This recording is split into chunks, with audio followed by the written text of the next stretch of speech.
अखिल भूमंडलीय सर्व शिरोमणि मुनि समाज के संस्थापक आदि मुनीश्वर योगेश्वर सदगुरुदेव शिव मुनि महाराज की जय।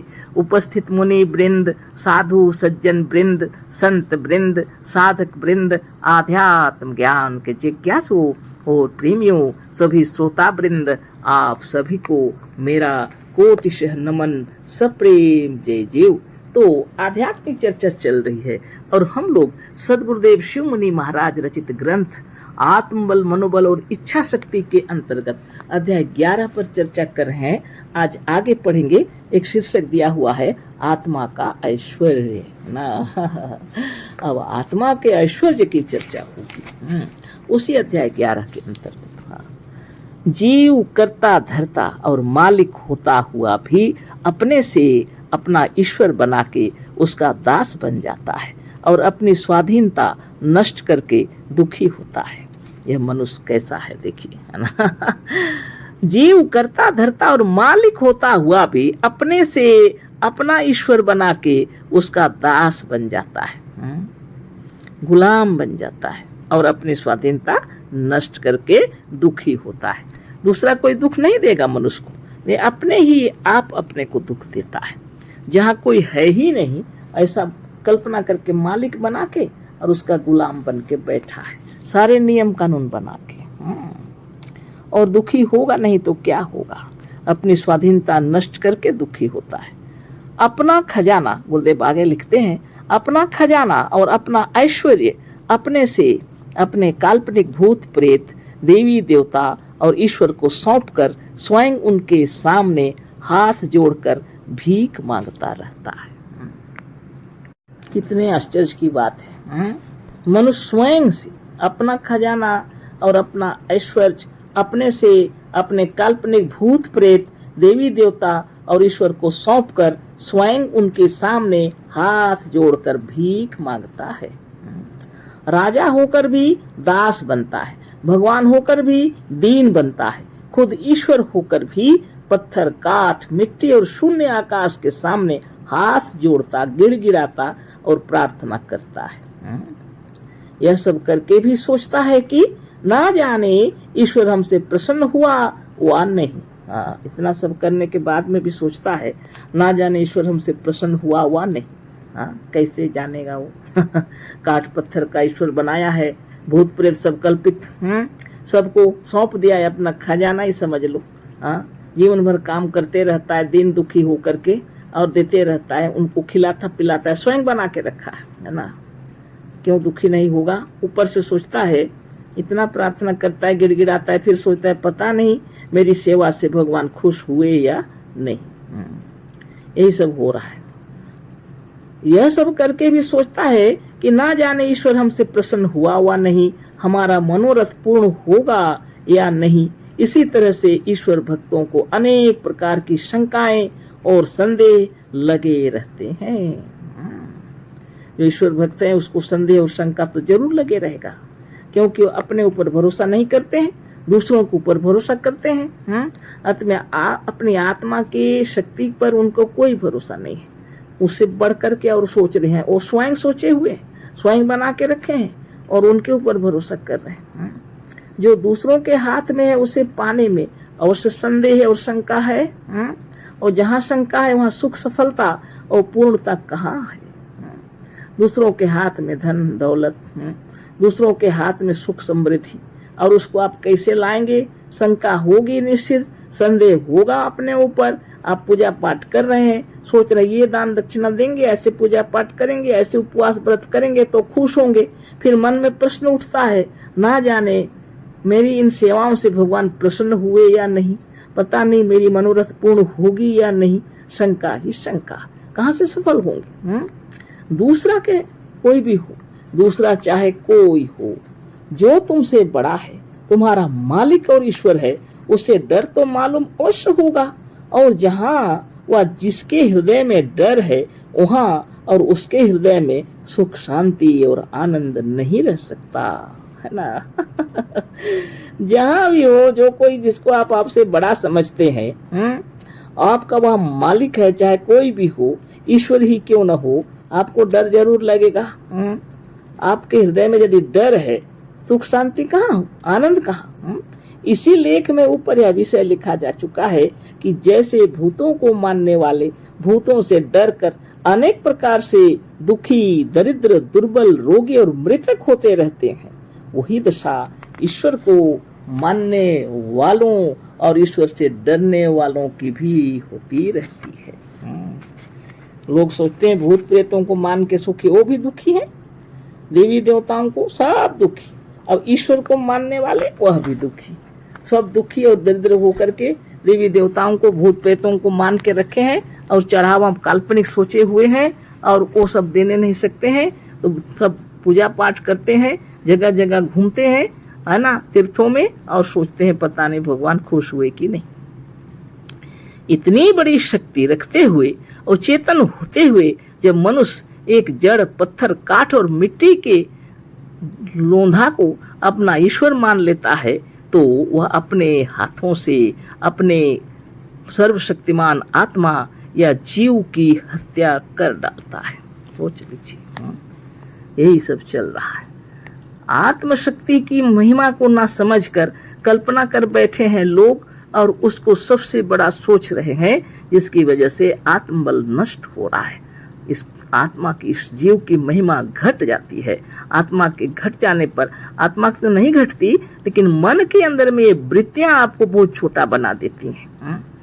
इतनी बड़ी शक्ति रखते हुए भी एक अत्यंत सत्य और सर्वशक्तिमान जीव जब काल्पनिक, असत्य, अरूप और निराकार भूतों, प्रेतों और अनेक प्रकार के ईश्वरों को अपना मालिक, खालिक, विधाता और अन्नदाता मान लेता है, तो अपने को नरक में झोंक देता है कि नहीं? आप विचार कीजिए, इतनी बड़ी शक्ति, आत्मशक्ति है जो आपको धन रतन दे रही है, इतना मेहनत परिश्रम, जो आप चाहते हैं मेहनत करते हैं तो सब कुछ पाते हैं, लेकिन आपने ईश्वरों की कल्पना कर ली है, उनको खालिक, मालिक, विधाता समझ लिया है, अन्नदाता उनको समझ लिया है, अपने सर्वशक्तिमान को भूल करके, तो आप नरक में हैं, समझो। भूत, प्रेत, देवी देवता और ईश्वर को मानकर मनुष्य अपने लिए अनेक प्रकार का बंधन तैयार कर लेता है। मनुष्यों और भूतों का ही गुलाम नहीं है, देवताओं और ईश्वरों का गुलाम भी गुलाम है। मनुष्यों और भूतों का ही गुलाम नहीं है, देवताओं और ईश्वरों का गुलाम भी गुलाम है। मनुष्य की गुलामी बल्कि मन से नहीं होती, पर ईश्वर और देवताओं के गुलाम तो मन और हृदय से होते हैं। मनुष्यों की गुलामी भले लोग मन से नहीं करते, चलो भाई वो मालिक है कर लिया, वो बोल रहे हैं बोल के करेंगे, नहीं तो कैसे धन कमाएंगे, है ना, इस हिसाब से वो कर लेते हैं विवश होके थोड़ा। लेकिन ईश्वरों और देवताओं की गुलामी तो लोग हृदय से करते हैं, है ना। तो बहुत बड़ी गुलामी है। तो मनुष्य गुलामी करके भी बंधन में नहीं है। यदि मन में उसकी गुलामी नहीं है, मनुष्य गुलामी करके भी बंधन में नहीं है, यदि मन में गुलामी का भाव नहीं है। लेकिन जो सचमुच में हृदय तल से ईश्वर के और देवताओं की गुलाम बना हुआ है, तब तो क्या कहना। मनुष्य मनोमय है, अतः मनुष्य वही है और उतना ही है जैसा उसका मन है।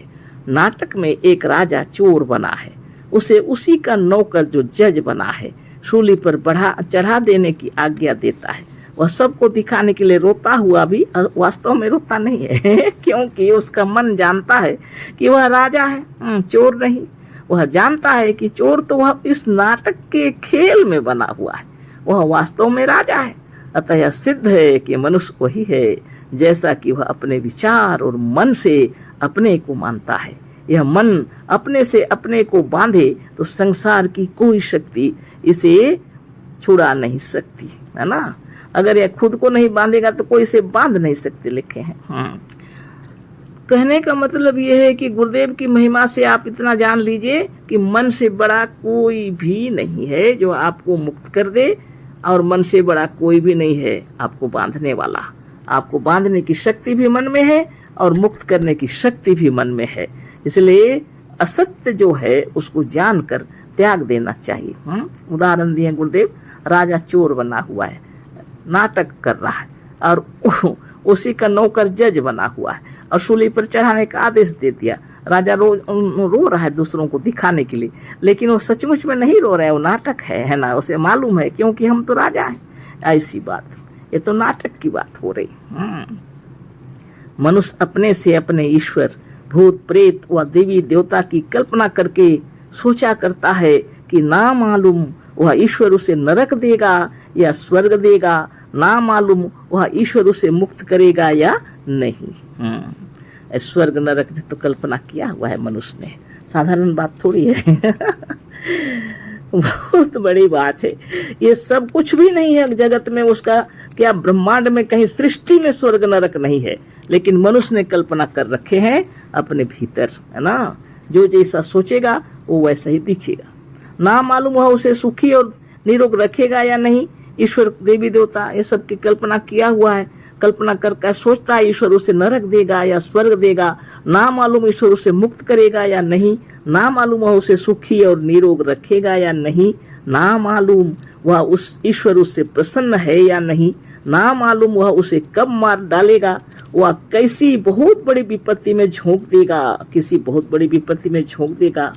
ऐसी शंकाएं जब तक तुम्हारे भीतर विद्यमान हैं, जब तक तुम्हें अपनी आत्मा की अपार शक्तियों पर विश्वास नहीं है, जब तक तुम भूत प्रेत देवी देवता और ईश्वर के गुलाम हो, तब तक सचमुच तुम बंधन में हो, नरक में हो और मौत, रोग तथा विपत्तियों से घिरे हुए हो, है ना।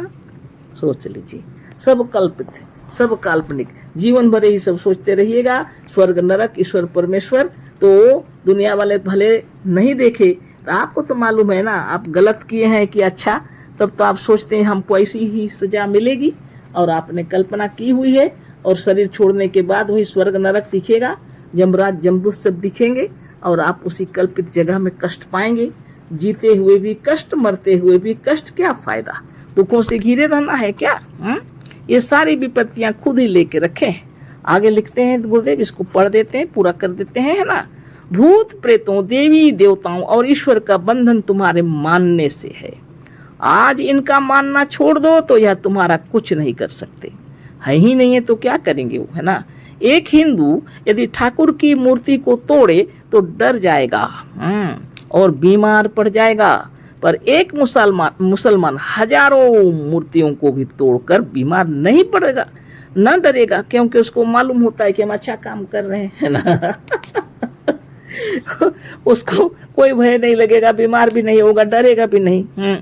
उसी प्रकार से एक मुसलमान मस्जिद को तोड़ने से डर जाएगा और बीमार पड़ जाएगा, पर एक हिंदू मस्जिद को तोड़कर न डरेगा और न बीमार पड़ेगा। भावनाओं का प्रभाव है केवल यहाँ पर। हिंदू अगर मस्जिद को तोड़ देगा तो भी नहीं बीमार होगा, डरेगा भी नहीं। मुसलमान अगर मंदिर को तोड़ देगा तो भी बीमार नहीं होगा, डरेगा नहीं। लेकिन मुसलमान यदि मस्जिद को तोड़ेगा तो बीमार पड़ेगा। हिंदू अगर अपने मंदिर को तोड़ेगा तो वो बीमार पड़ेगा। एक मुसलमान खुदा को गाली देकर डर जाता है और संभव है कि डरने के कारण बीमार भी पड़ जाए, पर एक हिंदू खुदा को 1000 गाली देकर भी नहीं डरता है और न बीमार पड़ता है। केवल बातों का फेर, ईश्वर बोलिए खुदा बोलिए है तो एक ही चीज, लेकिन खुदा बोल रहे हैं तो हम मुसलमान हैं, ईश्वर बोल रहे हैं तो हम हिंदू हैं, क्या पागलपन है।